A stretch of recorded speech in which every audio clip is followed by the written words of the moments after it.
Okay, it is 5:01 p.m. Pursuant to Chapter 551, Title 5, Section 551.041 of the Texas Government Code of the Texas Open Meetings Act, notice was given that the City Commission of the City of Brownsville would conduct a regular meeting on Tuesday, April 20th, 2021 at 5 p.m.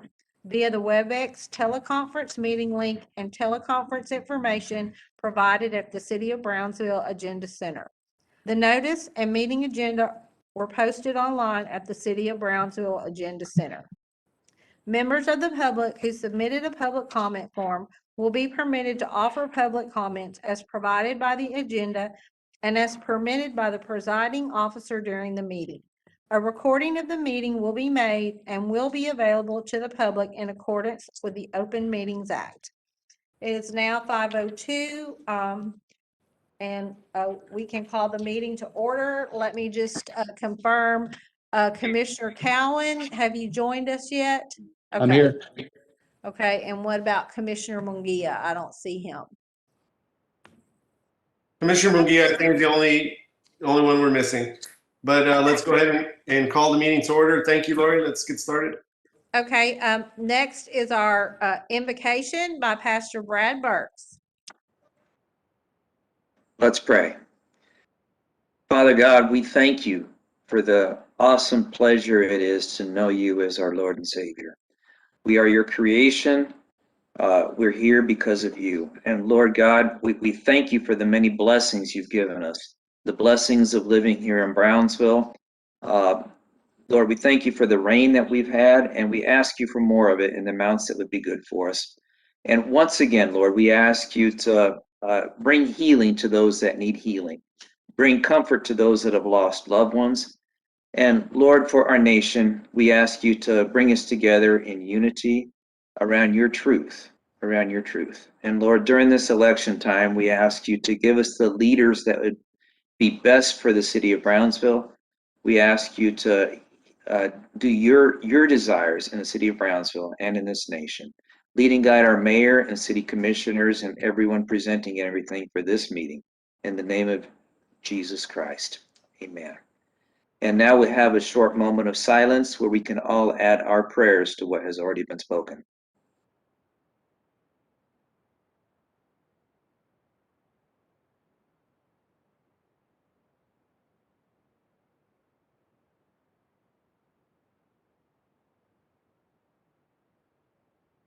Amen. Thank you, Pastor. We'll see you later. I know you have to leave. Thank you so much for being here. Thank you. Am I unmuted? Okay, our next item is proclamations, and the proclamation is a proclamation designating May 2nd through 8th, 2021 as Professional Municipal Clerks Week in the city of Brownsville and recognizing and honoring the office of the city secretary. This is sponsored by Mayor Mendez and Commissioner Neese. Thank you, Lori. Commissioner Neese, would you like to read this? Mayor, I'm not sure if you can hear me. Yes, sir, I can. Okay, I will be happy to, and if you'll just scroll up with me because I don't have a copy here. But Sure. okay, a proclamation. Please scroll with Commissioner Neese. Thank you, Commissioner. Yes. A proclamation of the City Commission of Brownsville, Texas, designating the week of May 2nd, May 8th, 2021 as Professional Municipal Clerks Week. Whereas the office of the Professional Municipal Court Clerk, a time-honored and vital part of our local government, exists throughout the world, and the office of the Professional Municipal Clerk is the oldest among public servants. And whereas the office of the Professional Municipal Clerk provides the professional link between the citizens and the local governing bodies and agencies of government at other levels, and whereas professional municipal clerks have pledged to be ever mindful of their neutrality and impartiality, rendering equal service to all, and the professional municipal clerk serves as the information center on functions of local government and community. And whereas the office of municipal clerk, also known as city secretary, and the duties is statutorily mandated in Texas Local Government Code 22.071 and 22.073, And whereas professional municipal clerks continually strive to improve the administration of the affairs of the Office of the Professional Municipal Clerk through participation in education programs, seminars, workshops, and annual meetings of their state, provincial and county and international professional organizations. And whereas the city secretary and certain members of her staff are members of the Texas Municipal Clerks Association, Inc., and are enrolled in the Texas Registered Municipal Clerk Certification Program. And Laurie Morgan is a Texas Registered Municipal Clerk and Certified Municipal Clerk. And whereas the Office of the City Secretary Department consists of the City Secretary, Laurie Morgan, and her staff comprised of Griselda Rosas, Assistant City Secretary, Yolanda Galarza Gomez, Administrative Supervisor, Juan C. Gutierrez Jr., Records Management Specialist, Maria Saldana, Fiscal Clerk, and Marcy Battles, also Fiscal Clerk. And whereas the Office of the City Secretary adheres to strict ethical, statutory, and recognized professional standards, and this office is the professional link to responsive government in Brownsville by innovatively responding and serving its internal and external customers with integrity and efficiency while responsibly and accurately preserving the records of the past. And whereas the city secretary is the records management officer, historian, local registrar, public information officer, and elections officer for the city of Brownsville.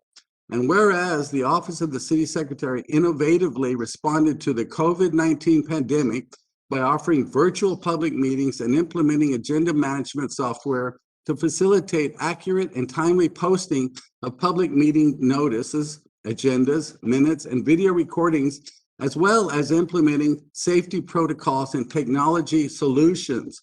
Now, therefore, be it resolved by the City Commission of the City of Brownsville that the week of May 2nd through May 8th, 2021 be designated and recognized as Professional Municipal Clerks Week in the City of Brownsville.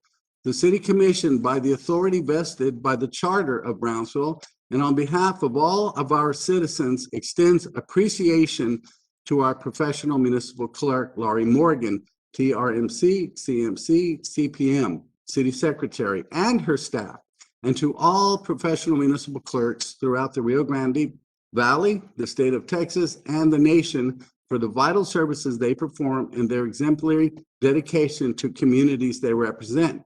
Done on this 20th day of April 2021, signed the mayor and the commissioners of the City Commission of Brownsville, Texas.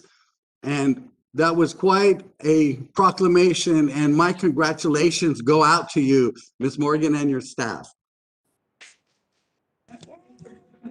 Thank you, Mayor, and thank you, City Commissioners. And I'm proud to be part of the City of Brownsville, and I'm really, really proud of my staff.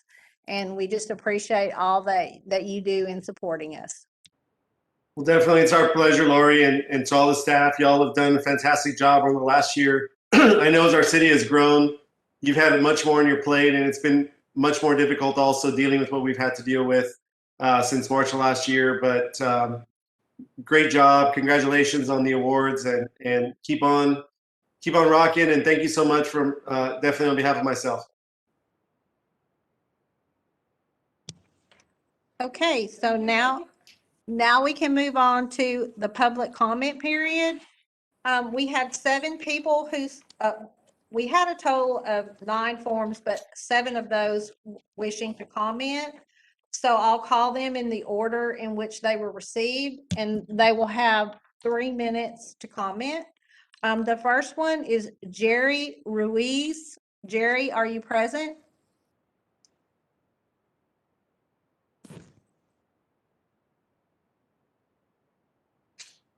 Okay, I'll move on to the next one. The next one was Zach Borja. Are you present?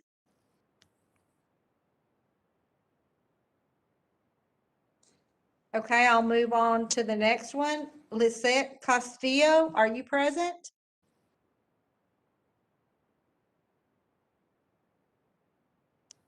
Okay, and so I will move on to the next one. Marisol Cervantes. Okay, since she is not, present, I will call the next one. Kenny Lewis, are you present? Yes, ma'am, I am. Mr. Lewis, welcome. You'll have 3 minutes, sir. Thank you. Thank you, Mr. Mayor and Commissioners, for your kindness in hearing from me. For over 40 years, I've enjoyed our beautiful city. I've raised 5 children here, and now I have 12 grandchildren in the garden spot of America. I believe we all want our city to be full of happiness and joy and guilt-free living. Genuine happiness can be found in Jesus' words, "I have come that you might have an abundant life, a life overflowing with happiness." Jesus said, in the beginning, God made them male and female. And then he added, "This explains why a man leaves his father and mother and is joined to his wife, and the two are united into one." Real happiness is embracing God created each of us, either male or female. The Bible teaches that homosexuality does not describe a type of person, but a type of behavior. Sexual orientation is not a matter of civil rights. Sexual orientation is a matter of moral right and wrong.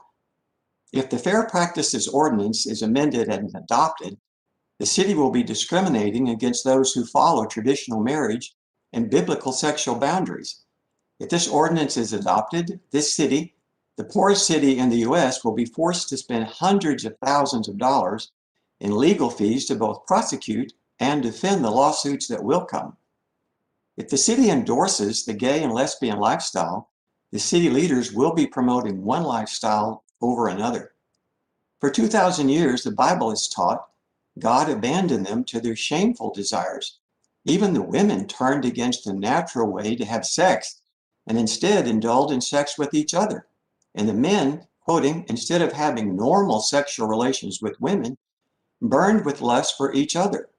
Men did shameful things with other men, and as a result of their sin, they suffered within themselves the penalty they deserved. The Bible clearly teaches that homosexuality is not something to be proud of, but to be turned from. If we abandon the Bible's sexual boundaries, which has served us well, the no boundaries morality will lead to the sexual abuse of children. I'm pleading with you to protect our children, our community, and vote no to this amendment on the Fair Practices Act. Please think long and hard about this decision. All of us will one day stand before God and be judged. And I know you want, as I do, to hear God say, "Well done, good and faithful servant." Please know I love you, and I pray for God's very best in your lives and your family. And thank you for letting me speak. I am honored. Mr. Lewis, thank you, sir.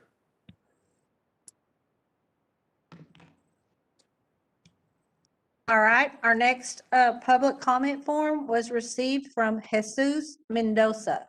Jesus, are you present? Yes, ma'am, I'm here. Thank you. Hello, welcome, sir. You'll have 3 minutes. Thank you. My name is Jesus Mendoza. My phone number it is 956-583-7012. I have been homebound for more than 10 years with a life-threatening electrosensitivity EHS, which is caused and aggravated by exposure to the same wireless microwave radiation reaching children and teachers at school. My EHS has been recognized by federal and state agencies and by courts as a physical medical condition and as a disability. It is estimated that without knowing, more than 50% of the population is already suffering symptoms of EHS. Children, teachers, doctors, attorneys, and even a director of the World Health Organization are suffering from EHS. Please see wearetheevidence.org. Despite that EHS is reaching pandemic proportions, most doctors are in the dark or in denial and continue misdiagnosing and mistreating with harmful drugs and invasive procedure symptoms that disappear with just reducing exposure to microwave radiation. A law firm filed a federal lawsuit with evidence of how the cell phones used by our children emit more than 5 times the levels allowed by federal law, when even short doses of radiation above the federal safety limits causes harm, even to healthy and strong adults. And 7 law firms are warning school officials of the potential civil and criminal liability of exposing children unnecessarily to harmful microwave radiation when an expensive hardwired internet is readily available. According to experts, electrosensitivity is not an isolated set of symptoms, but ongoing injuries to the immunological, neurological systems, which are progressively aggravating to reversibility by exposure to microwave radiation. Some of the symptoms of EHS include pain, swelling of vital organs, swelling of face, head and eyes, symptoms of heart attack and stroke, rashes and loss of skin, flu and allergy symptoms, and stomach, sleeping, vision, hearing, memory, speech, concentration, and breathing problems, headaches, palpitations, arrhythmias, chest pain, high and low blood pressure, seizures, paralysis, unconsciousness, loss of bleeding, internal bleeding, fever, tremors, dizziness, nausea, irritability, depression, anxiety, fatigue, weakness, muscle and joint pain, painful cramps, numbness, tooth pain, gum swelling and blisters, burning and dry eyes, eye pressure, blurred vision, testicular and ovarian pain, dry lips, altered sugar levels in persons of milk, miscarriages, and birth defects. Scientific studies prove most doctors are confounding the symptoms of electrosensitivity with symptoms of other illnesses, including autism, ADHD, dyslexia, PTSD, and heart attack and stroke, multiple sclerosis, fibromyalgia, hypothyroidism, Parkinson's, Alzheimer's, rheumatoid arthritis, chronic fatigue syndrome, diabetes, and major depression and suicidal tendencies, as detailed by the request to protect our children submitted to the Secretary of the U.S. Department of Education, Dr. Miguel Cardona, and posted on the case materials of J. Mendoza at wirelesswatchblog.org, wirelesswatchblog.org. Thank you very much, ladies and gentlemen, for the opportunity. Sharing this information can save the lives of children, teachers, police officers, and other unsuspecting victims. Thank you very much again for the opportunity. Mr. Mendoza, thank you for being with us again. Thank you. Take care. Thank you. Our next public comment form was received from Rebecca Stoker. Hi, good afternoon. My name is Rebecca Stoker, and I am the Collective Impact Director for Unidos contra la Diabetes. And I am so thankful to you, Mayor, and to you, City Commissioners, for allowing us to speak on UCD's behalf. For those of you who are unfamiliar with Unidos contra la Diabetes, we are a collective impact project that has been in the Rio Grande Valley since 2014. We've been working to gather partners and find best practices to reduce new instances of diabetes. We work in Hidalgo, Starr, Cameron, and Willacy counties to really find those partners in the community that are doing the best work that we can do to ensure that our community members are reducing or preventing them from getting diabetes. We know that diabetes is a chronic illness that has really plagued our community for so long. And I really, during this time, I've been the director of UCD since December, but I've been part of the executive committee and the steering committee since 2014. And one of the common things that I've seen over the past years is that Brownsville has been such a great model and a great really has shined a light on what it is to be healthy. And I want to thank you all for all the work that you do to promote health and wellness in your community. I am part of the Community Advisory Board that is really looks at best practices and looks at screenings. And I just am extremely, I think that what Brownsville is doing has been something that is ideal for across the valley. I want to invite you to be a part of UCD, to join our partnership meetings, and I'll send you all information about it in our work groups. We have a pre-diabetes education work group, screening education work group, policy and data task force. Our goal is to really ensure that we are providing everybody in the community, those with insurance, those without insurance, students, adults, all across, with the tools that they need to live a healthier and happier lifestyle. So we're thanking you for everything that you're doing, and we're inviting you to partner with us in health, and hopefully we can really see a reduction of diabetes across the board. So thank you all. Thank you so much for being here. Thank you. All right, our final comment form was received from Kyle Voorhees. I'm not sure if I pronounced that right, but Kyle Voorhees, are you present?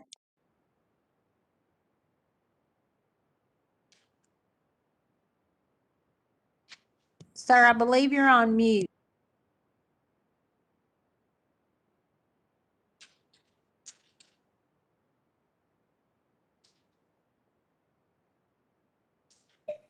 Ms. Morgan, I see them unmuting, but I'm not getting any audio from them.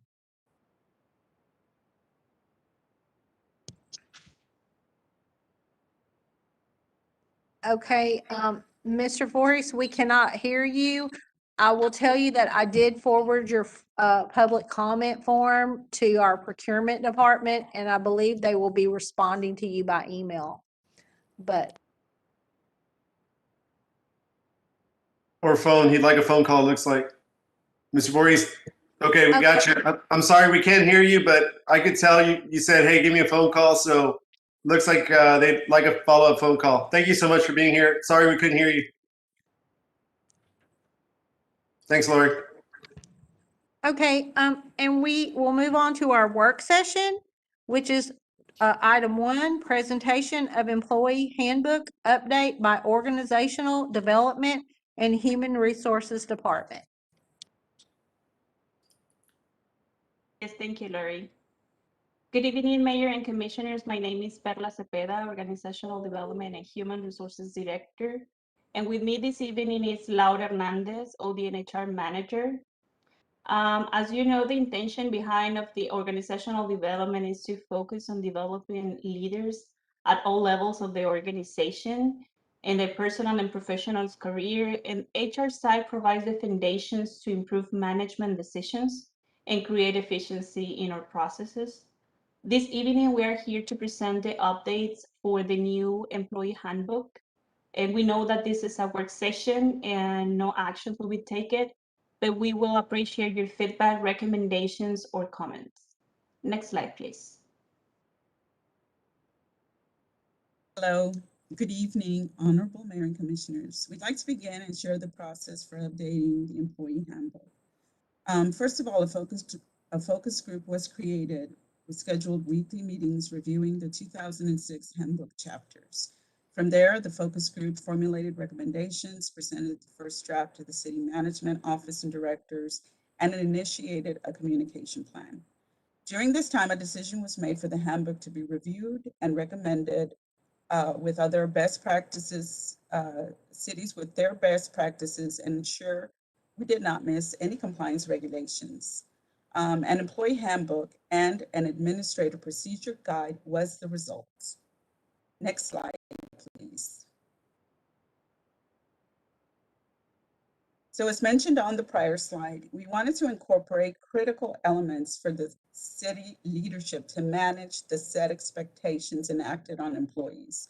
These elements include the mission, the vision, the values of the organization, benchmarking and best practices, administrative enhancements, compensation and benefits, and of course, employee policies. And we'll speak about these employee policies individually in the next slides.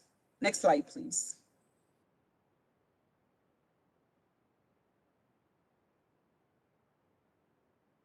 So the employee handbook will reinforce the mission, the vision, the values established by the commission pillars under governance through the organizational philosophies, the objectives, and the management functions. It'll also promote transparency and accountability through the integrity and ethics sections included in the handbook.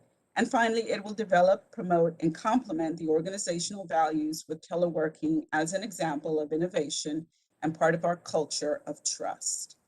Next slide, please.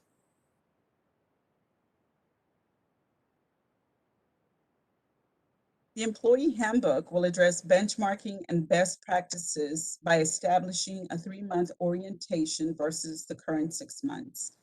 The handbook or the current personnel policy manual was last updated in 2006, and best practices indicate a review at least every 5 years to improve uniformity and accountability. Next slide, please. The handbook also creates administrative enhancements by removing outdated material since it was last revised in 2006, incorporating clear communication of policies, ensuring the city is in compliance with federal and state labor laws and local ordinances, and further enhancing administrative efficiency by standardizing benefits, allowing for easier manageability of these programs. Next slide, please. So the employee handbook also addresses compensation and benefits. For example, they include compensation for exempt or salaried employees during declared emergencies, We exchanged floating holidays for personal days, and we incorporated the sick leave bank and pool program and the negative leave. It's also important to elaborate that the sick leave bank and the negative leave are programs that represent our philosophical shift to invest in benefits for employees working now rather when they separate. So other elements are assessing the city's financial commitments and align with sustainable strategies for human capital growth by lowering the payouts for sick leave to 90 days, regardless of the tenure for full-time employees, but to grandfather their accumulated leave. Next slide, please.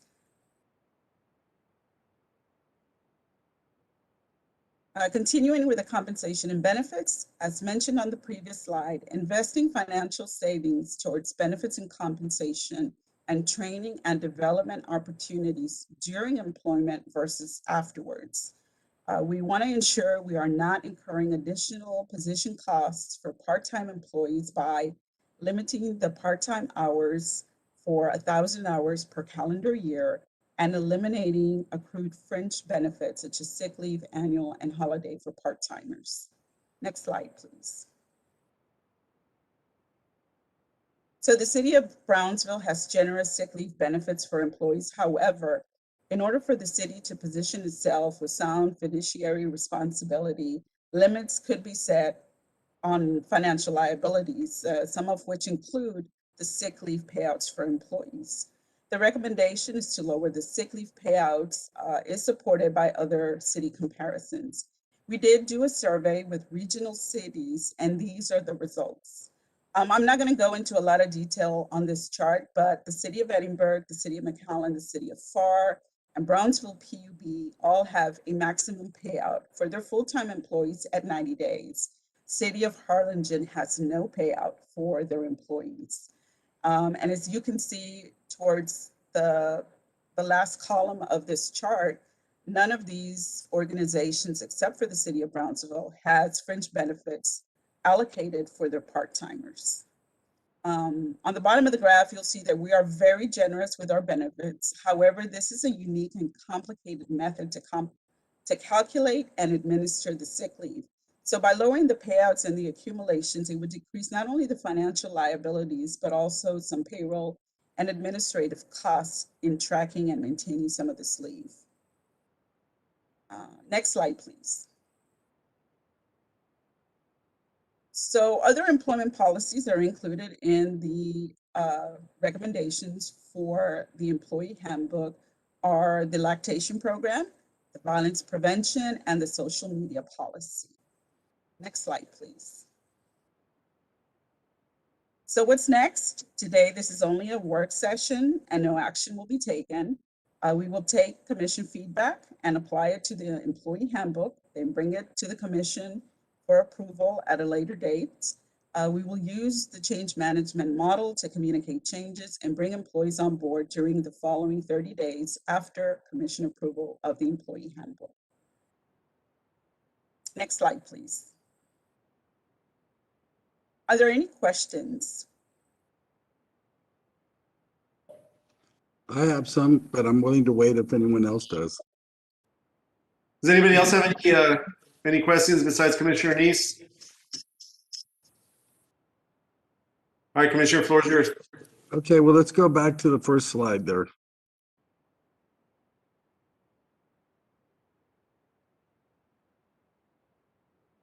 There you go. Okay, so I think we're here where the star is, right? Yes. And you have already developed your plan, as I understand it, right? Because you use some consultants. I don't know what you mean by the communication plan, but if that means that you have already discussed it up to this point with the employees, that's my first question. Have you gotten any input from the employees in your initial plan that you developed? So the communication plan is after approval. We can definitely, depending on commission recommendations, we can go back to employees for their suggestions or their feedback. Okay, well, looks like you left them out of that initial process, right? This review of the personnel manual was actually done with a cross-section of employees from different departments. Okay, So they good. represented different departments throughout the city. So I mean, the reason I'm bringing this up is because I've already been approached by many employees about what's happening, in particular to the sick leave and the vacation leave benefits that are apparently being cut according to that table. So that was my first question, if they were brought into the loop. And I would have the same concerns as Commissioner Neese. I just want to make sure that, I mean, some of the things that are being discussed here is going to affect the employees. I want to make sure that there was some process where they were able to voice their concerns, whether that was a delegate that was then part of the process. I get it. I just want to make sure that there was some sort of participation and feedback and comments that they were able to share. But what are they going to do with those feedback and comments? Hopefully not ignore them, and consider them, because there's a lot of, all the house cleaning, all that, that's fine. But this other, this affecting, now let me ask you this. Does this apply only to the city employees that are non-civil service? Like, are the police affected by this, and also the firemen? So they have their own contracts, and they have their payouts and accumulations as per their contract. So it's just the city employees? Yes. It's a non-civil service, that is correct, yes. Yeah. Okay, and because they always seem to be taking the brunt of the cuts that are trying to be pushed by the administration. And if I understand your theory here, you're trying to restructure the funds or the resources to provide training for them while they're working. And these other benefits that you're trying to affect are when they're retired, so they don't really mesh. And also, there's been reports recently that have been in exorbitant amounts of money spent on outside consultants instead of using that to train and go along with what you're saying with these, redirecting of the funds to provide professional development. So, it doesn't seem like you're looking at all your options just based on what I'm hearing so far and the complaints I'm hearing. And that's something that should be considered, because in the past, Mr. Bernal did mention that he was going to start cutting back on consultants and using it for, and I'm not coming down in your case. You're the one they sent out here, Laurie. So sorry. Okay. So getting back to that. If I could also just speak to that, and we appreciate all the recommendations and all the feedback from the commission. After all, policies are set by our commission, and we will respect any decision moving forward, especially when it comes to affecting employees. And speaking to the consultant area, obviously, we wanted to make sure that the focus group and our recommendations were reviewed by someone who has specialized experience, not only in labor law. And who chose them? Who chose them? The third party, the outside guys that you're talking about, who chose them? The third party, it was a consensus between our department and city management.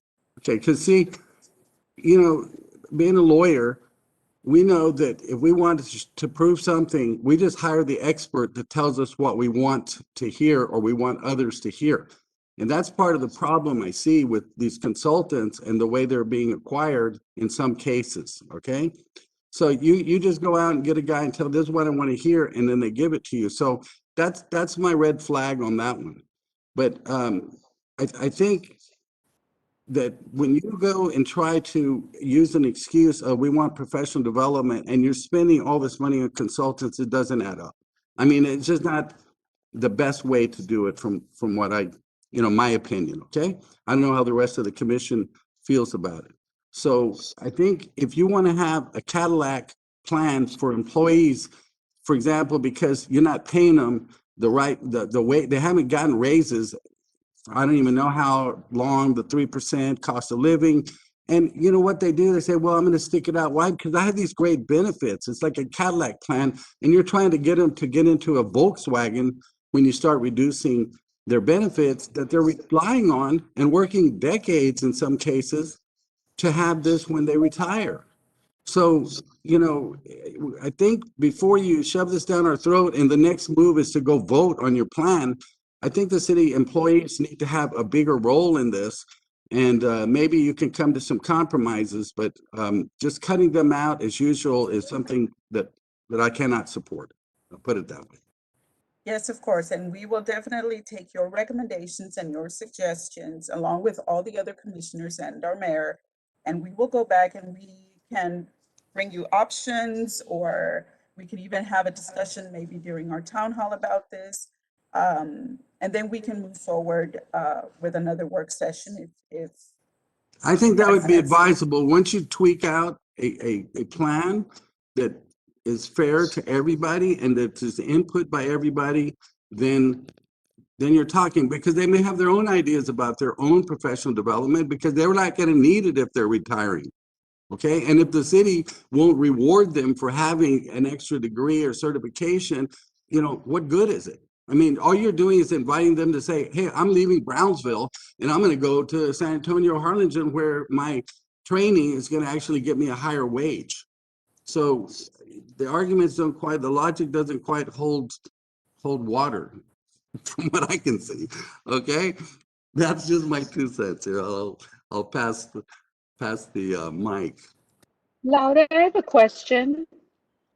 Yes. Thank you for your work. And so the focus group or there were no employees on that group? Yeah, the focus group was made up of employees. It was a cross-section of different departments within our Was it organization.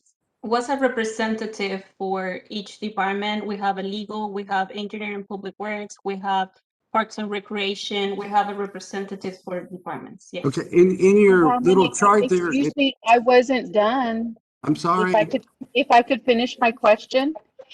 So how many employees is that, Perla? I think it was 12, if I'm not wrong, Laura, in total. That's about correct, 12 or 13, yes. There were a couple that did separate employment during the course of our review. Okay, thank you. I'm sorry. Go ahead, Commissioner Neese. No, it's just the little boxes there say CMO and directors. I didn't see anything where it said, you know, employees were part of that. And that's why I asked the question. And I'm sorry I interrupted you. Commissioner Neese, is that all you had? Yes, sir. Okay, anybody else? All right. So I No, do thank you. have, I'm sorry, Mayor, if I may, and speaking back to the concerns with Commissioner Neese, we do have some numbers if you'd like for us to share those, and I don't have them on any type of spreadsheet, but those employees that will be directly impacted by some of these changes are 10%. Not that it, you know, makes, but are the total amount of employees that are directly impacted by these changes, lowering the limits for 90-day payouts is 10% of the employee population.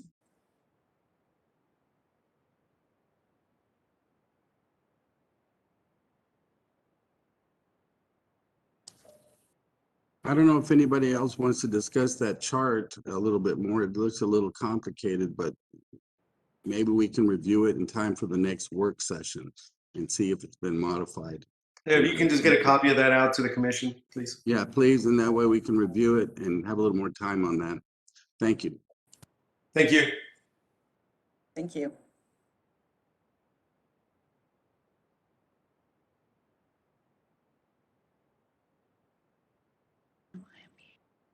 Okay, we can move on to consent agenda items, number 1 through 12.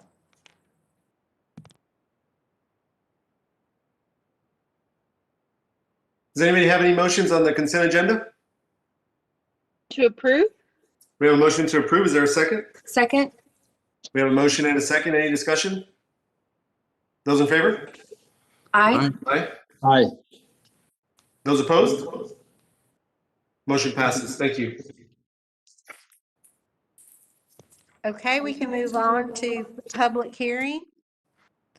Item 1 for public hearing is public hearing required by section 147F of the Internal Revenue Code relating to the issuance of City of Brownsville, Texas general obligation refunding bonds, Series 2021 AMT, to refinance certain improvements at the Brownsville South Padre Island International Airport Financial Services Department.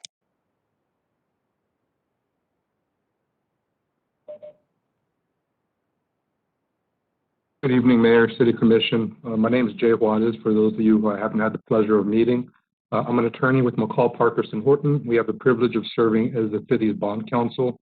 I believe my mentor, Tom Spurgeon, is also here on the line. As you may recall, back on April 6th, the City Council took action to approve the issuance of refunding bonds to refund the outstanding 2018 tax notes.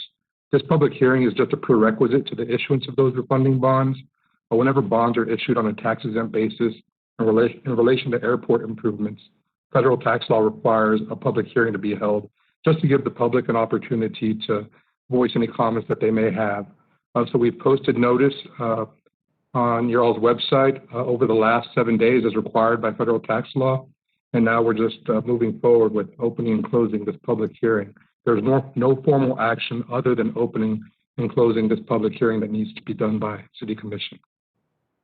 Very good, Mr. Juarez. Thank you. This is a public hearing. Does that conclude your presentation? Yes, Mayor, it does. Thank you. Okay, thank you. This is a public hearing. Is anybody here on this item? All right, hearing none, do I have a motion to close? And to close public hearing. Second. We have a motion and a second. Any discussion? Those in favor? Aye. Aye. Those opposed? Motion passes. All right. And do you need any action on this? No, Mayor, we're good. Thank you. Okay, thank you.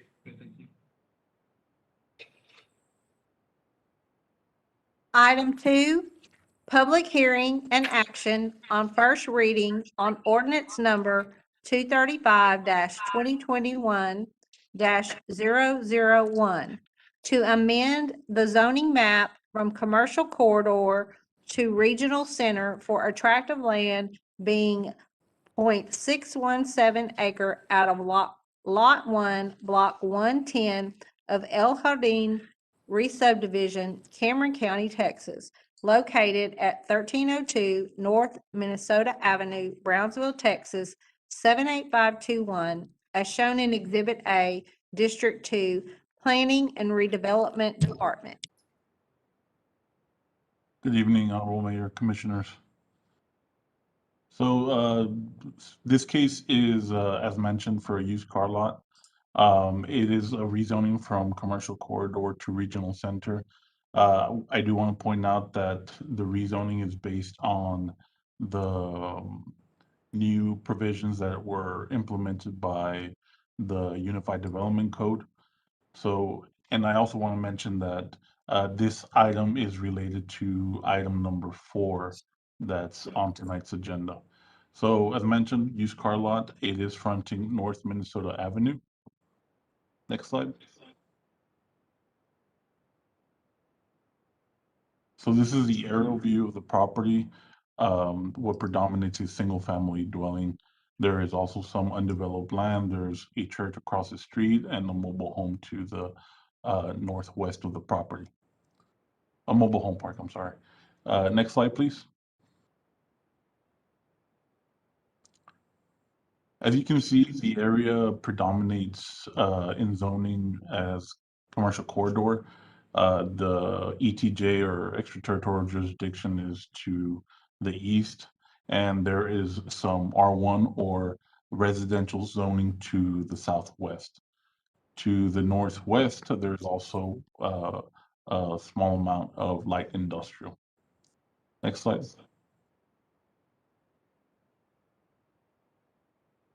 This is a 200-foot buffer map. There were 12 mailouts and 0 written opposition. Next slide. This is a bird's eye view of the property. So this is where Staff does want to point out the residential nature of the area. There is single-family homes that are adjacent or in the vicinity of the property. And so where you see the pin, that's where they want to establish a used car lot. So the UDC, and this will be mentioned again in item number 4, but the UDC, the purpose of it was meant to address constant concerns or complaints that we receive from property owners who own residences near or abutting these types of uses. So constantly we receive complaints regarding noise, traffic,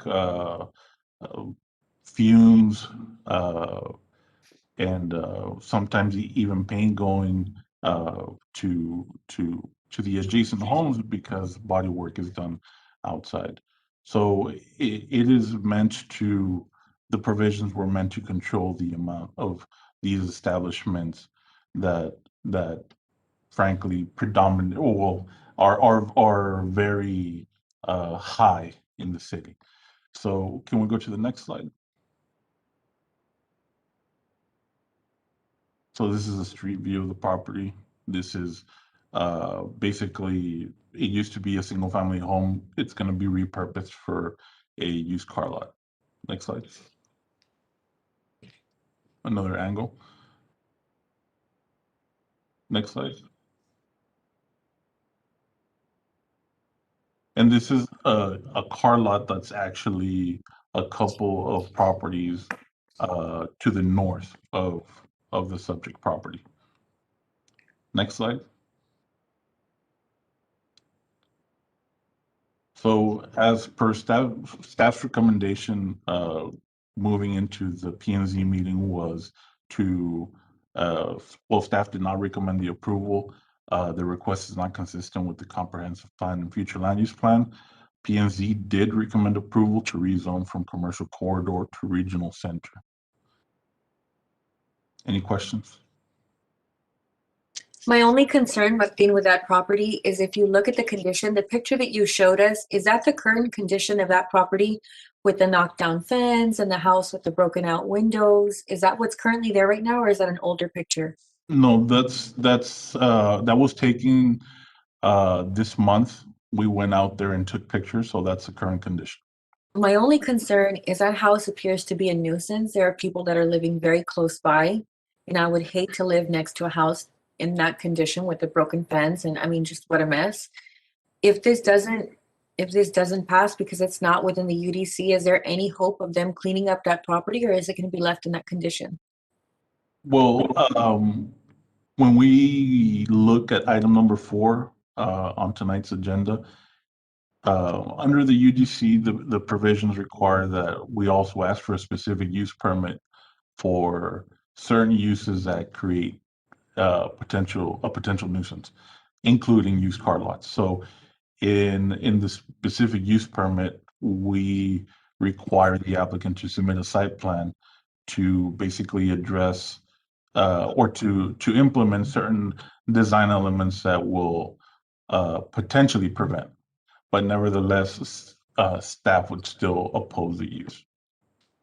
And Martin, what kind of notice do you send out to the neighbors and other residents around here? I know you said you got no feedback, but what do you send out?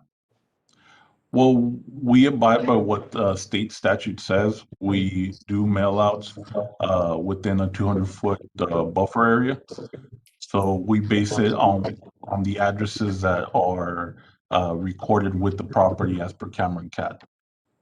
And how many properties did you send it out to, or how many owners did you send it out to? It was 12 property owners. 12? Okay. Correct. Mayor, if I could add just a couple of comments from the planning department. Yes. The Unified Development Code recognizes that this particular land use, used car lots, is saturated already within the marketplace. And so it makes it very difficult to authorize new used car lots. You have to have, first, you must have regional center zoning, which is limited to the commercial nodes in the city around the mall, around big box retailers.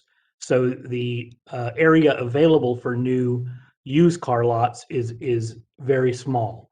And so on top of the scarcity of the land zoned commercial corridor, you have to get a specific use permit in addition to the rezoning. So the code that you've adopted, the Unified Development Code, has made it very difficult for folks to cross that hurdle to add more used car lots within the city limits. In this case, the property zone commercial corridor, which is typical down roadways like Boca Chica, Alton Glore, Paredes Line, are major arterial roads throughout the city.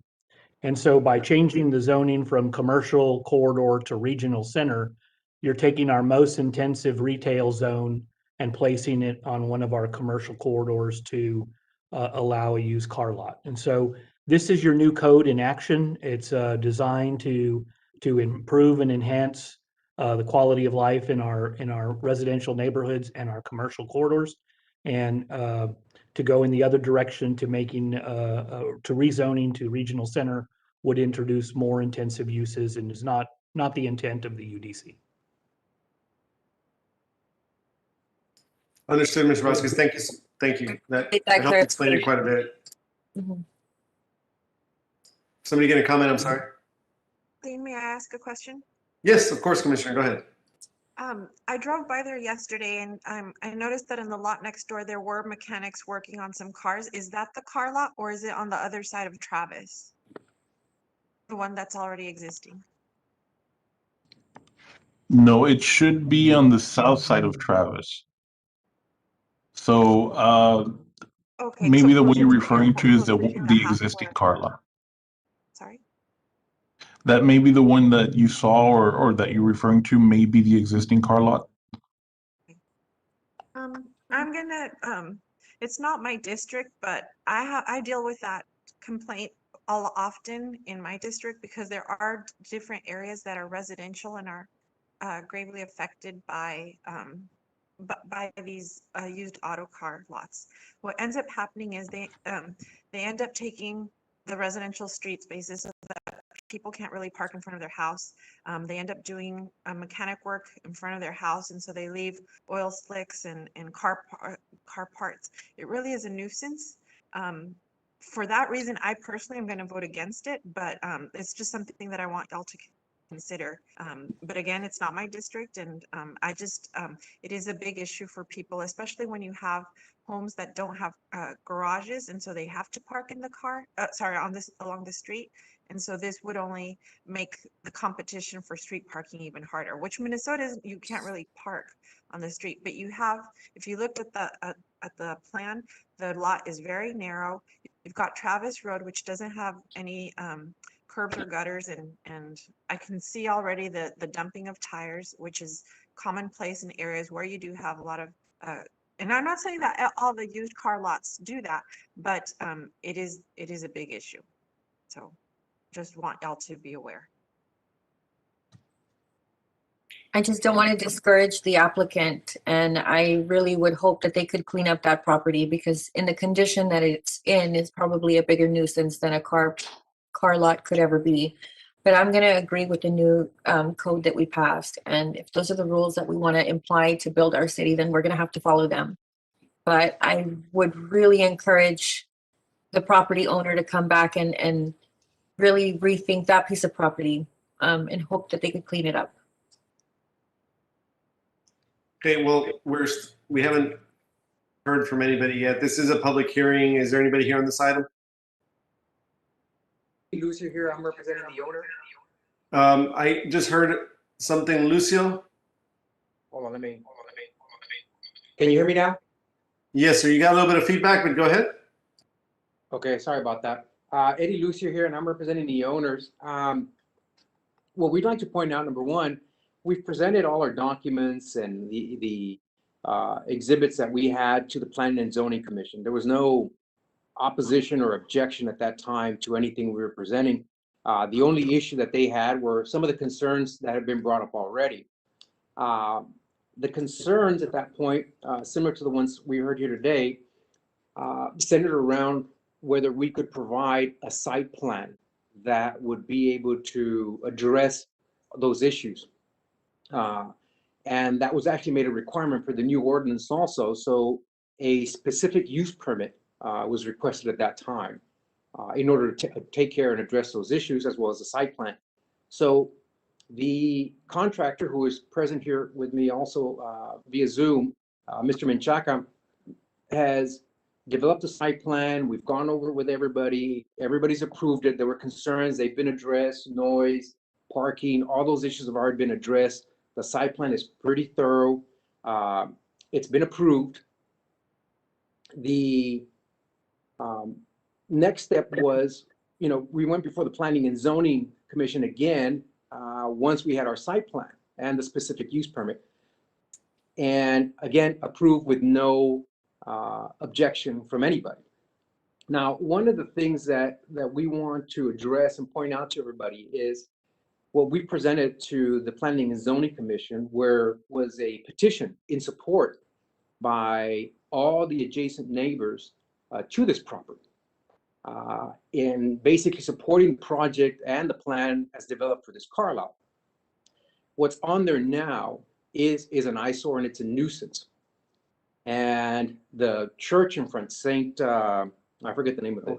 St. Eugene's. St. Eugene.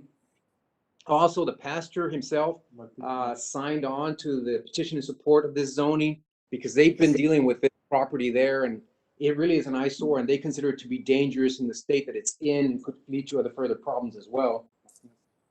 So I think, Martin, you have a copy of that if you want to show it to everybody. I cannot share. I don't have control of sharing on this presentation.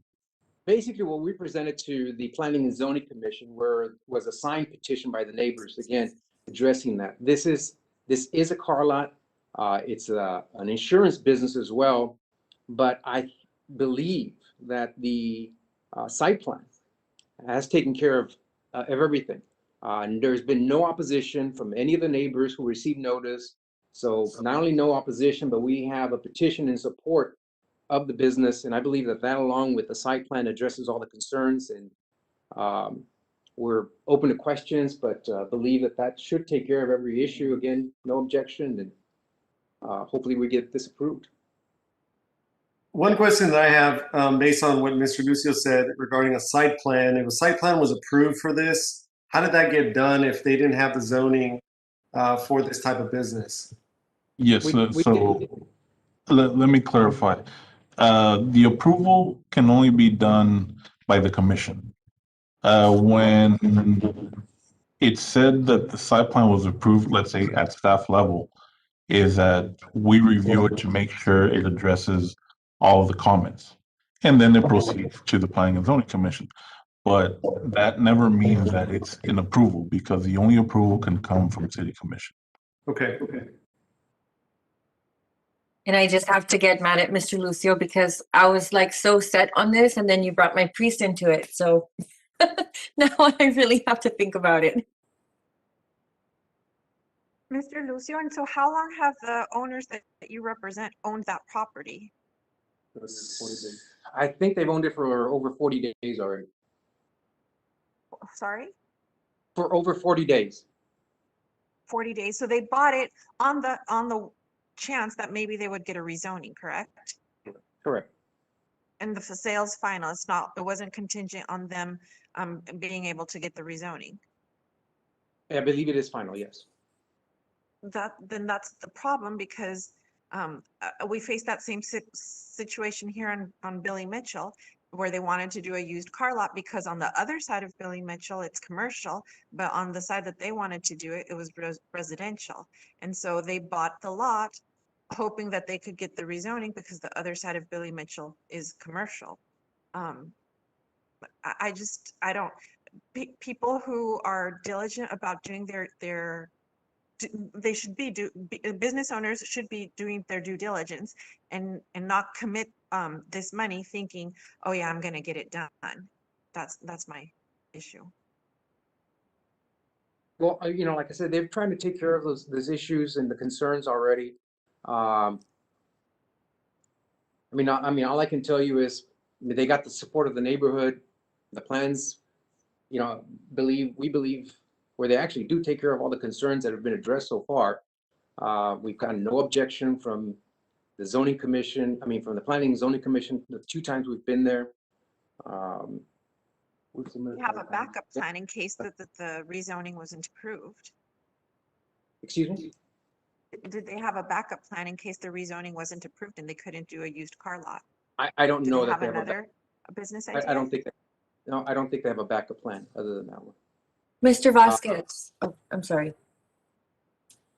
Mr. Vasquez, I have a question. Is there a way that we could approve this with certain conditions that would apply? Basically a buffer to the neighborhood, to the homes next to them, et cetera, things like that? Yes, ma'am. The fact that the used car lot now requires the addition of a site plan. You can condition that site plan. The commission can condition that site plan in any way the commission would like when considering this zoning case. So we could ask for them to present a site plan to us and we could go off of that. Is that what you're saying? You can use the one that's already been submitted, or you can modify the one submitted and add additional conditions. That's the prerogative of the commission.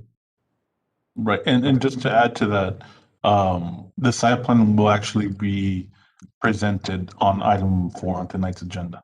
Okay.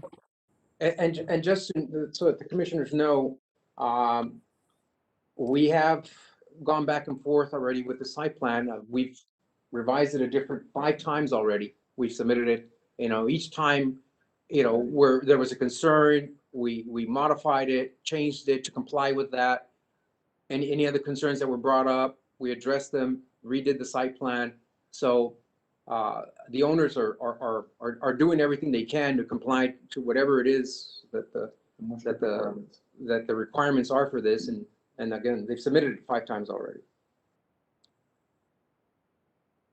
Thank you, Mr. Lucio. Does anybody else have any questions or concerns either for planning or for Mr. Lucio or Mr. Menchaca?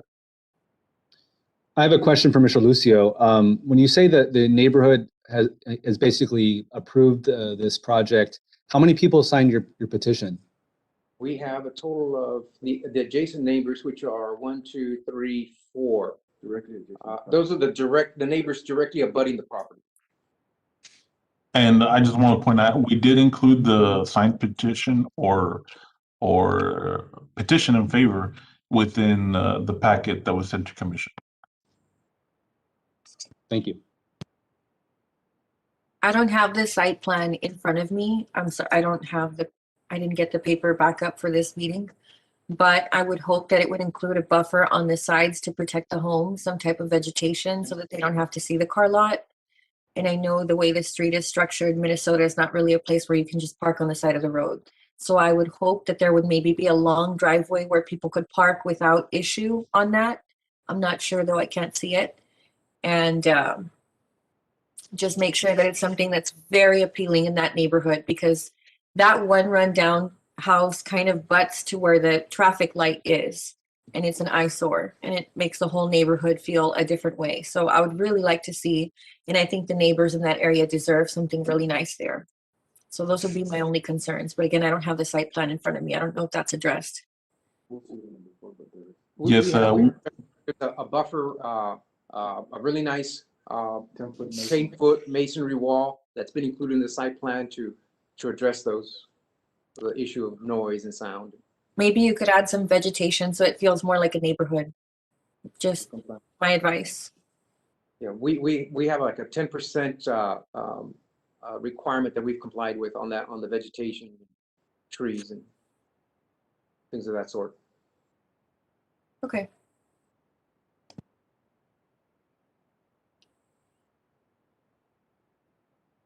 All right, any other comments? Very good. This is a public hearing. Is there anybody else that's here on this item?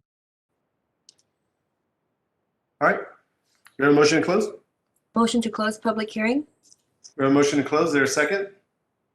Second. We have a motion and a second. Any discussion? Those in favor? Aye. Aye. Aye. Those opposed? All right, motion passes. Is there any motions on the item? I'll make the motion to approve with the restrictions in place. We have a motion to approve with restrictions. Is there a second?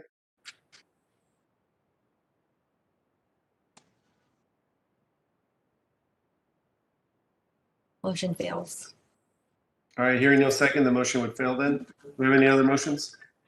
I'll move to deny the request. We have a motion to deny. Is there a second? I'll second. We have a motion and a second. Any further discussion? Those in favor? Aye. Aye. Aye. Those opposed? Nay. We have one opposition. The motion to deny passes. Thank you. I just hope we can do something creative with that property that looks good. I agree. Thanks, Commissioner. It deserves it. Next item, Lori. Item 3, public hearing and action on first reading on ordinance number 235-2021-002-CO to partially remove a conditional overlay from commercial corridor CO to allow food establishments for a tract of land being 2.32 acres more or less out of a certain 2.73 acre tract in a certain 11.32 acre tract in Share 12, Espiritu Santo Grant, Cameron County, Texas, located at 940 West Ruben Torres Boulevard, Brownsville, Texas, 78520, as shown in Exhibit A, District 4, Planning and Redevelopment Department.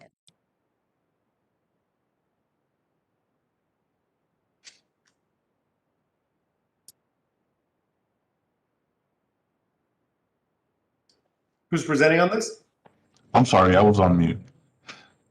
So as mentioned, this petition is to allow a food establishment, a restaurant. On this property, there is a commercial plaza that's being built. It is fronting West Ruben Torres Boulevard. So it's a request to move or partially remove a conditional overlay that was implemented on the property when it was originally rezoned back in 2016. Next slide. So just to provide a little bit of history on the properties. So back in May of 2016, there was an application to rezone the property from residential to a commercial use. So in May it was submitted. The case number was 235-2016-042-CO. It was actually tabled on 2 occasions due to neighbor opposition. It did receive a formal written protest of 20%. So whenever it went to City Commission, it did require the supermajority vote. It was finalized until October 4th of 2016 due to continued discussions between adjacent property owners and the applicant. So at that point, it was approved with the conditional overlay. Next slide. So the conditional overlay was basically broken up into 2 categories: the site design and prohibited uses. The site design, since the plaza is already built, it did follow these guidelines. So these items that are listed on this slide have already been addressed. Next slide. Now, the second part, as mentioned, for the conditional overlay was for prohibited uses. It prohibited fuel stations, bars, and food establishments. Next slide. This is the aerial view of the property. As you can see, most of the surrounding is single-family neighborhood. This is a zoning map. What predominates is also residential zoning. There's some commercial zoning to the west, and there's some multifamily zoning also to the south. Next slide. This is a 200-foot buffer map. There were 21 mailouts and 0 written opposition. Next slide. This is a bird's eye view of the property on the corner of Ruben Torres and West Ruben Torres and Calle Chachalaca. Next slide. This is a current street view. So as you can see, it's currently being built or on the verge of being completed. Next slide. So staff does consider it to be consistent with the comprehensive plan and future land use plan. P&Z does recommend the approval to remove the condition of prohibiting food establishments on the subject property while maintaining the current zoning, which is commercial corridor, and maintaining all other conditions that were applied in the original rezoning. Any questions? Do we have any questions? Yes. Martin, wait, because isn't Taqueria Checos around there, but how far is it? It's on the other side of the express of 802, correct? Yes, it's across the street, probably less than a quarter of a mile. Okay, so how did they get their permit to do a resident arrest? Is it because there's more residential on that side of 802? Well, who are you referring to? Taqueria Checos? Yes, because I'm just wondering, is it just because of the new changes of the UDC that now it is permissible, or the inconsistency when we had so many residents before opposed to having a restaurant there? But then there was Well, one across the street. on the Ruben Torres corridor, commercial zoning does predominate, or right abutting the thoroughfare, commercial corridor is prevalent. So restaurants were always allowed. Now, the reason why for this property it was prohibited was because of the opposition of the neighbors. But in this go around or in this particular petition, we did not receive any opposition. Commissioner, I would also add that under the old zoning regulations, we didn't have provisions to adequately address the buffering of commercial uses to residential development, imposing setbacks or walls or landscaping or screening. Under the UDC, we in fact do have those requirements now. And so we will not be using the conditional overlay tool any longer. We think the protections have been built into the code whenever you have a commercial use abutting a residential use. And more, I ask these questions because I want to be consistent, because if you do have a restaurant nearby and they were allowed before, I just want it to be a fair playing field for everyone. Yeah. That's really what it boils down to. Thanks. It's being recommended and by not only the P&Z, but your department, right? I mean, it's not, there's no opposition to it. That is correct. Okay. If there's nothing further, I'll move to, is this a public hearing? It is a public hearing, Commissioner, so I need to check, make sure that there's not anybody here. Is there anybody here on this item? This is a public hearing. Okay, do I have a motion to close? I'll move. We have a motion to close. Is there a second? Second. We have a motion and a second. Any discussion? Those in favor? Aye. Aye. Aye. Those opposed? Motion passes. Okay, do we have any action items? I'll move to approve this. We have a motion to approve. Is there a second? Second. We have a motion and a second. Any additional discussion? Those in favor? Aye. Aye. Those opposed? Aye. Motion passes. Thank you. Item 4, public hearing and action on first reading on ordinance number 235-2021-003-S to allow a used car lot in Regional Center for tract of land being 0.617 acre out of Lot 1, Block 110 of El Jardín Re-subdivision, Cameron County, Texas, located at 1302 North Minnesota Avenue, Brownsville, Texas, 78521, as shown in Exhibit A, District 2, Planning and Redevelopment Department. Okay, so as mentioned, this item is tied to the one we just heard, or 2 items ago, item number 2. Under the UDC, it does require that both conditions are met. So I don't know if you would still like me to run through the motion of presenting this item, or do you just want to I'll move to table this. We have a motion to table. Is there, Counselor, what's your recommendation on it? No, it makes the item moot. So tabling would, I guess, allow somebody to possibly bring it back should conditions change. But either way, either passing it or denying it or tabling would work. I would just pass the item, no? It's moot.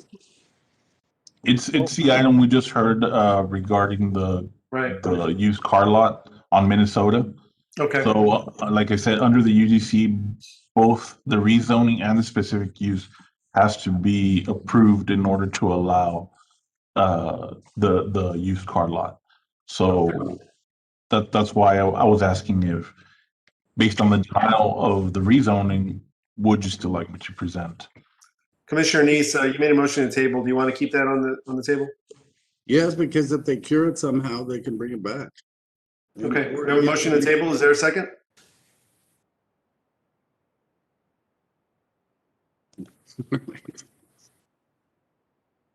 Okay, no second. So then, does anybody have any other motions?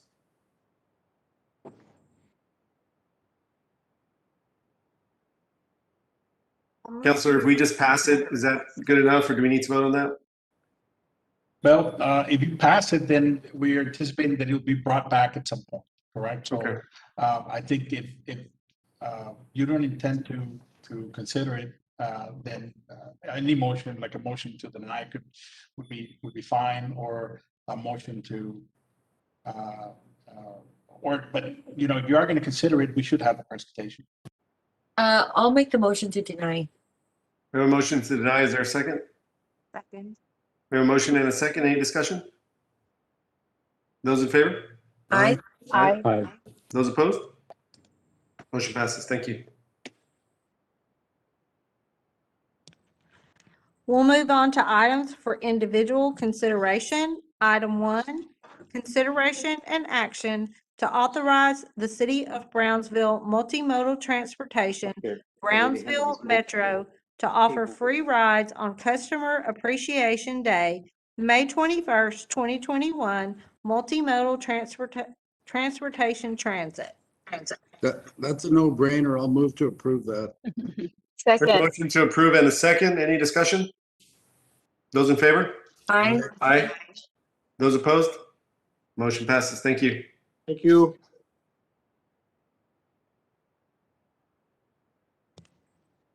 Item 2, consideration and action to award contract for the street and drainage improvement project for Jose Marti Boulevard, Calle Norteña, Calle Costa Rica, and Calle Buenos Aires, located in District 3, for the amount of $4,090,547.25 to RG Enterprises LLC, IFB number SPD-18-0121, as budgeted in Capital Improvement Plan, Engineering and Public Works. Good afternoon, Mayor, Commissioners. Soto Garcia from the Engineering Department. This is also another no-brainer one. This agenda item is for the construction of our CIP street project for District Number 3, which includes streets Jose Marti, Calle Norteña, Calle Costa Rica, and Calles Buenos Aires. We received 7 bids for this project. The low bidder for this project was RG Enterprises LLC at the set price of $4,090,547 $1,000,000.25. Our recommendation, after reviewing the references from other cities along with our purchasing department, we're recommending that this contract be approved to RNG Enterprises. If you have any questions, I'll be more than glad to entertain them at this time. I'll gladly make the motion to approve. We have a motion to approve. Is there a second? Second. We have a motion and a second. Do we have any discussion? Those in favor? Aye. Aye. Aye. Those opposed? Motion passes. Finally, hopefully everything works out here because this has been a problem area for a long time. So thank you. Thank you all. Make sure they do it fast. Yeah. Hurricane season's coming. Item 3, consideration and action to award contract for land development permitting software system, installation services, data migration services, programming and staff training services with Carasoft Technology, utilizing Excella eGovernment Solutions software and Burn Software Technologies implementation services. PLM-0600121 in the amount of $947,165.92 for 3-year software platform, 92 user licenses agreement, and implementation services, staff training, and custom programming, planning and redevelopment department. Good evening, Mayor and members of the commission. I have a short PowerPoint to explain how we have arrived at this point in selecting a land development workflow management information system. As the small text indicates there, this will automate our zoning case process, our plan review, our subdivision plat review, the building permit process, the historic preservation permits, certificate of occupancy, and our inspections for building code compliance. We are also able to add or piggyback with the land development workflow management system, the digital automation of our health permits, our code compliance for property maintenance violations as well. And that's how we arrived at the 92 users. This is for a 3-year software platform license and the implementation services to transfer all of our data from existing systems into the new system. We underwent a 6-month procurement with multiple departments. Those involved in the land development review process ranked and scored the vendors that applied to provide this service to the city of Brownsville. The project includes the first year project management, record migration, which is taking whatever digital data we do have today and migrating it to the new software platform, calibrating the workflows, meaning we're going to try to standardize our approval process consistent with most other Texas towns that use this system, but we may have some local tweaks to customize it to Brownsville's needs, and also provide GIS and payment interface between the Excella software platforms and our current payment systems. Testing of the system, training our staff on how to use the new digital land management system, and post-deployment support from the vendor as well. The average annual license cost is $240,000 for 92 users. That includes the planning department, engineering department, fire department, public works department, health and code, and transit as well. Next slide.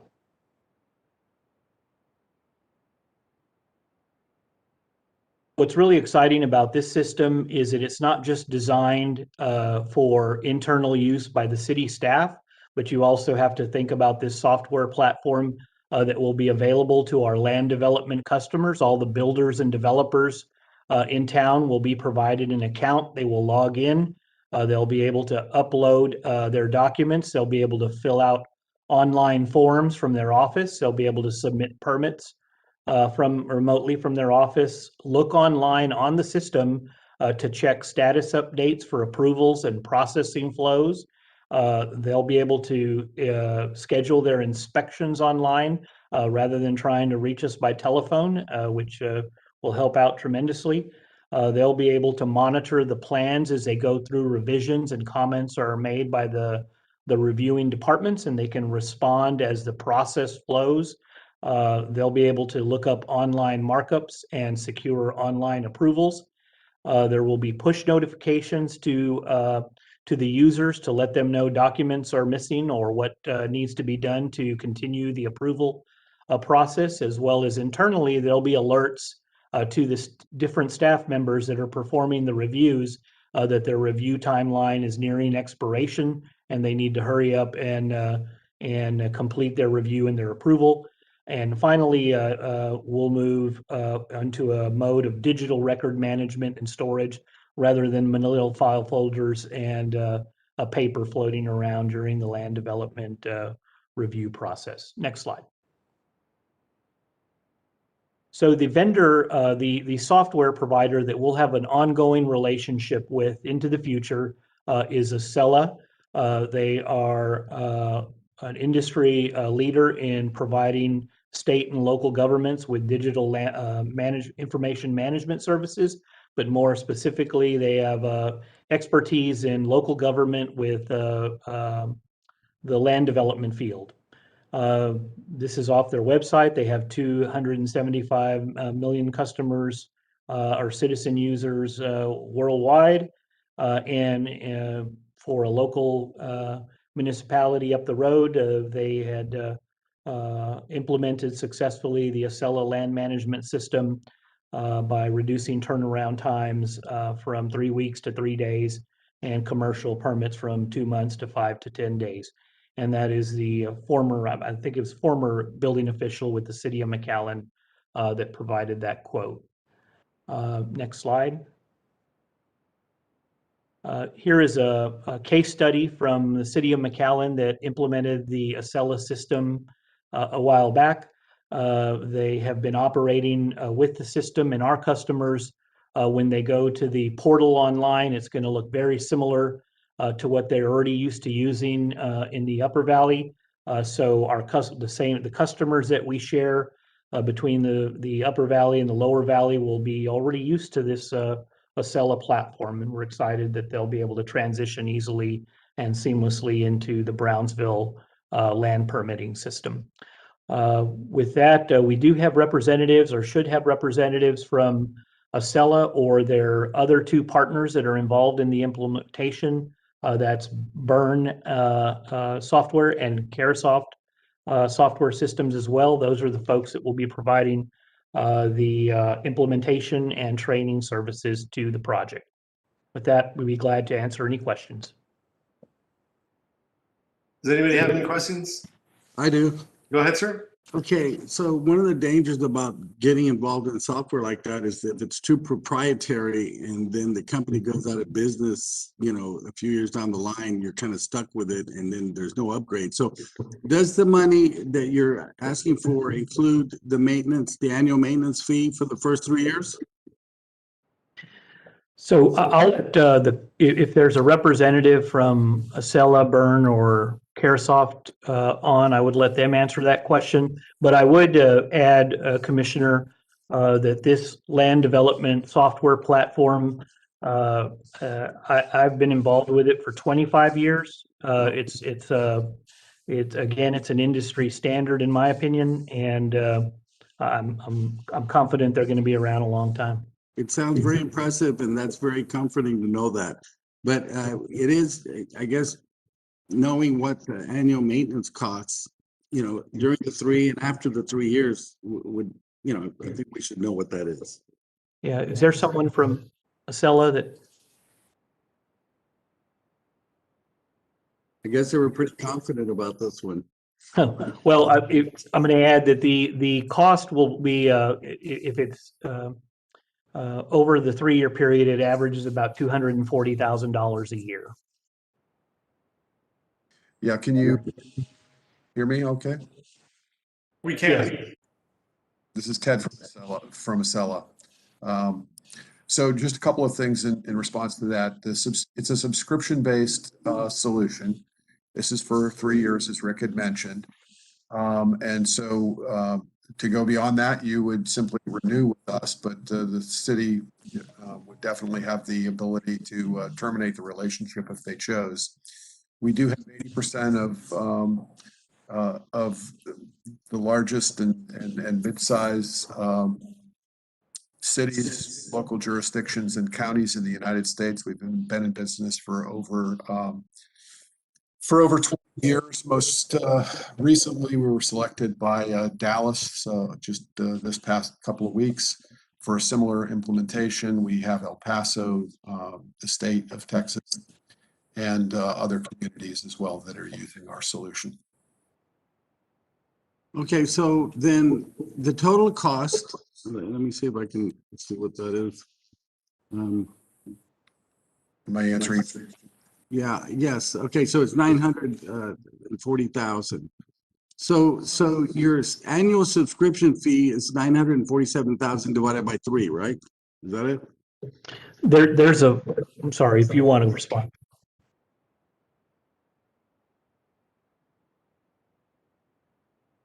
Okay, so that's going to be a little over about 315,000, I guess, a year for the subscription. And does that include maintenance, updates, all that kind of stuff? Let me clarify, Commissioner, there's a first year implementation cost that drops off on year 2. And then the maintenance cost for both the development and the code enforcement subscription will be about 240,000. After the first year. That's correct. That's correct.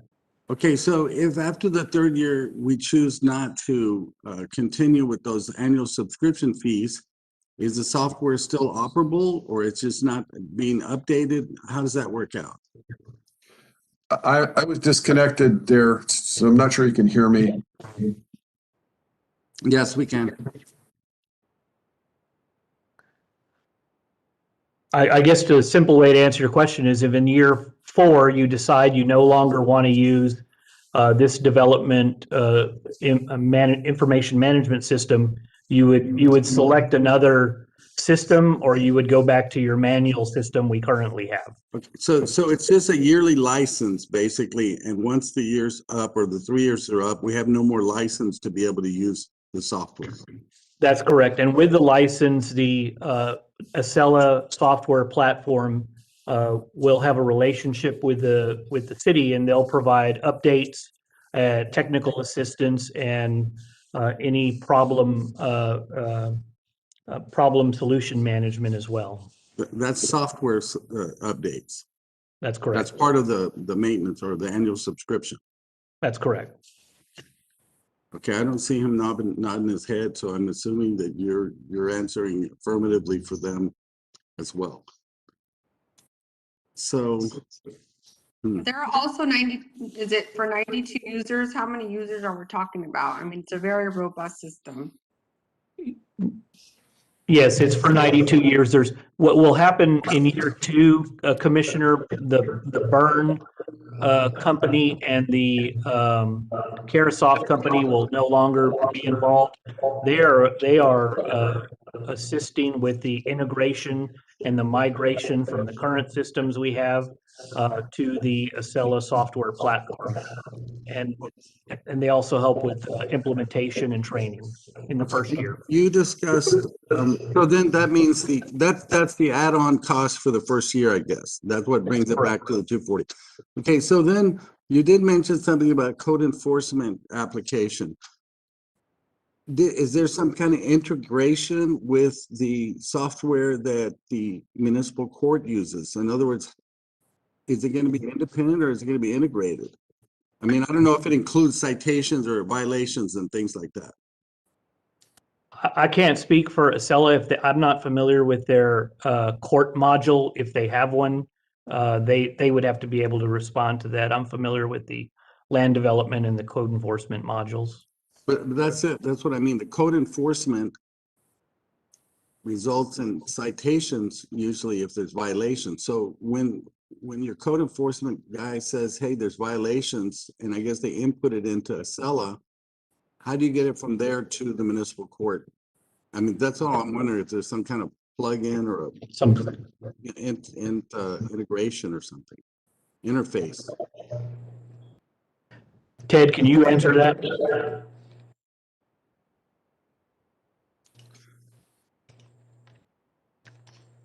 I'm having problems here. Can you hear me okay? We can hear you. Go ahead. Okay. So, my apologies. Our solution manages the workflow and the process for code enforcement, but if you were to have a violation that you were going to bring to court, then we have a common set of APIs that would integrate with that system. And are they included in this package, or are they some kind of extra add-ons that we have to purchase? No, there's no add-ons that you would have to pay. It's just it's first of all, we don't do that. We don't have a court module, so we would integrate with it, and there's no additional cost or add-on. Okay. All right. Well, that would be helpful, at least to the municipal court, to coordinate with the code enforcement guys.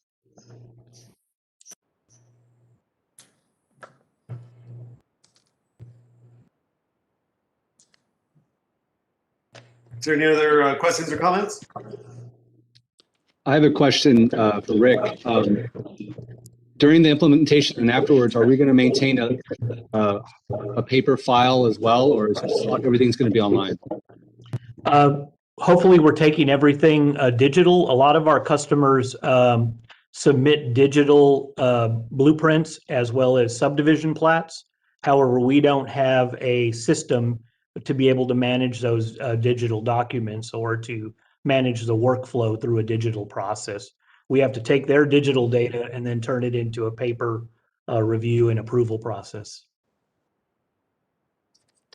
Understood. I just wanted to make sure in terms of integrity of the data, and I know systems can and do fail. Just wanted to see if there were contingency plans, and just in case of something happening. We'll work with EA to make sure we have backup. Thank you.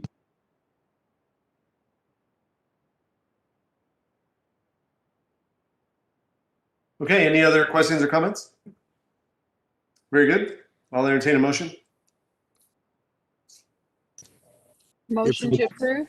Okay, and if Rick's recommending it, then I'm going to go ahead and second that. We have a motion and a second. Any additional discussion? Those in favor?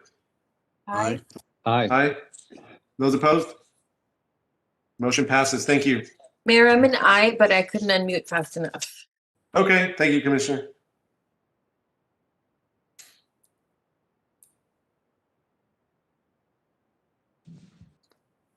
Our next item are board appointments. Item 1, consideration and action on resolution number 2021-025 to appoint 3 regular members and 4 alternate members of the Board of Adjustment, Planning and Redevelopment Department.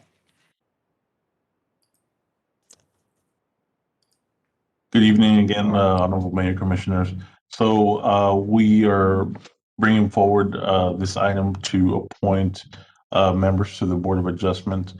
Under the Unified Development Code, some changes were made to make the board into a 7-member board. So can we go to the next slide, please? So as I was mentioning, the UDC now requires that the Board of Adjustment be made up of 7 regular members. And we are also suggesting to have 4 alternate members, because the nature of the board requires that every case be voted on based on 75% of the amount of members that make up the board. So in theory, 6 people would have to vote on each case, or 6 people would have to be present to vote. Next slide, please.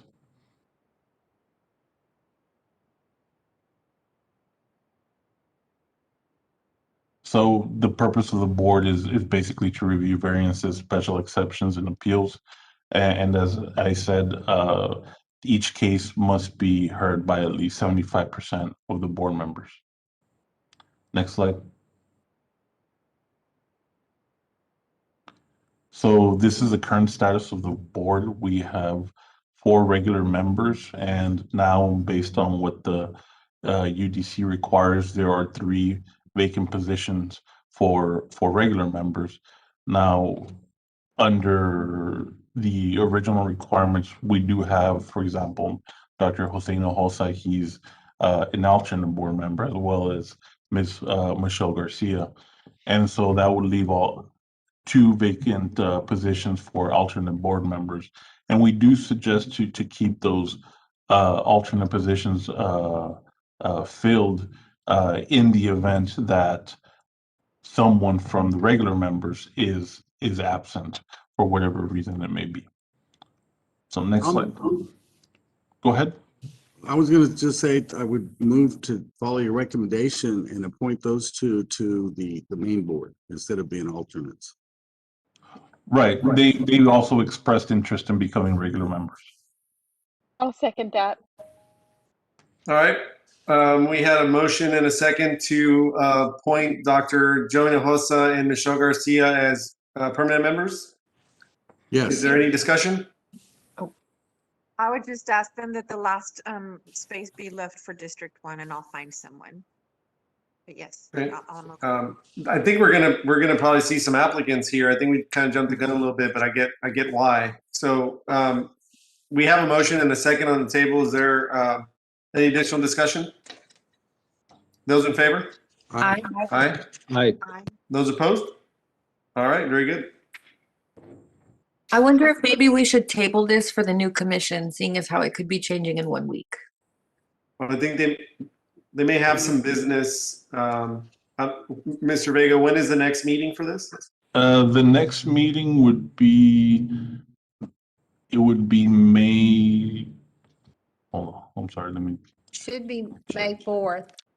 Okay, so then It would be May 12th, the next meeting, but fortunately, we do not have any business for the following month because we did not receive any cases. So the next meeting, well, I should have rephrased. The next meeting, if we receive cases, would be until June 9th. Okay. Does anybody have any issues with tabling? I'll make the motion to table. Can we have a motion to table? Is there a second? Second. Did I hear somebody say second? Yes, I did. Okay, we have a motion and a second. Any discussion? Those in favor of tabling? Aye. Aye. Aye. Those opposed? Me, nay. Okay, we have 1 nay. All right, it is tabled. Thank you. Thank you.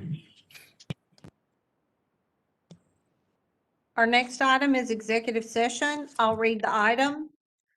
Item 1, consultation with attorney to receive confidential legal advice pursuant to section 551.071, subsection 2 of the Texas Government Code regarding the acquisition of information on the recent power outages process and other related matters in which the duty of the attorney to the governmental body under the Texas disciplinary rules of professional conduct of the State Bar of Texas clearly conflicts with this chapter, City Attorney's Office. All right, do we have a motion to go into executive session?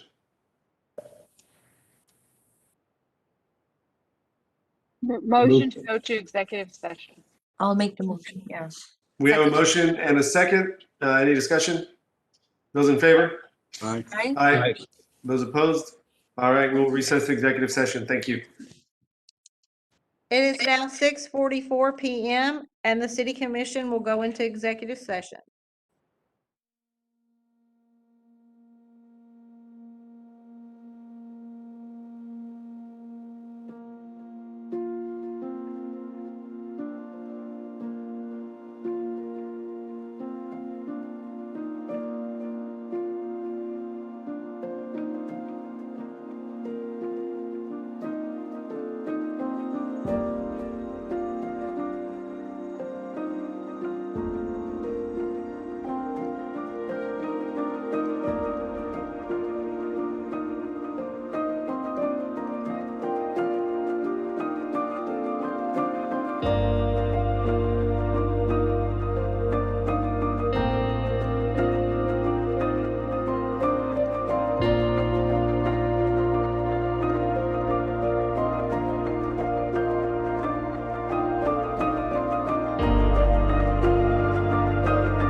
be no action from any executive session items. And the next item is adjournment. Move to adjourn. Adjourn. We have a motion to adjourn and a second. Any additional discussion? Those in favor? Aye. Aye. Aye. All right, we stand adjourned. Thank you all. Have a great night, everybody. Thank you. Don't forget to vote. There being no further business to come before the city commission, upon duly made motion, the meeting has adjourned at 7:07 PM. Thank you and have a good evening.